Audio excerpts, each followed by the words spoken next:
చెత్తరహిత రామగుండంగా తీర్చిదిద్దడంలో ప్రతి ఒక్కరూ భాగస్వాములు కావాలి. రామగుండం శాసనసభ్యులు ఎంఎస్ రాజ్ ఠాకూర్ పిలుపు.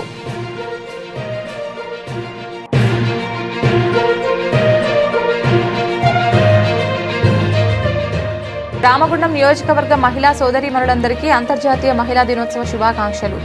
రామగుండం నియోజకవర్గం శాసనసభ్యులు ఎంఎస్ రాజ్ ఠాకూర్ సతీమణి మనాలి ఠాకూర్.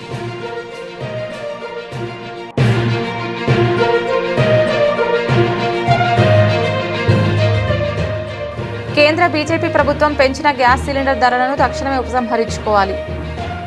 గోదావరికని చౌరస్తాలో సిపిఎం ప్లకార్డులతో నిరసన.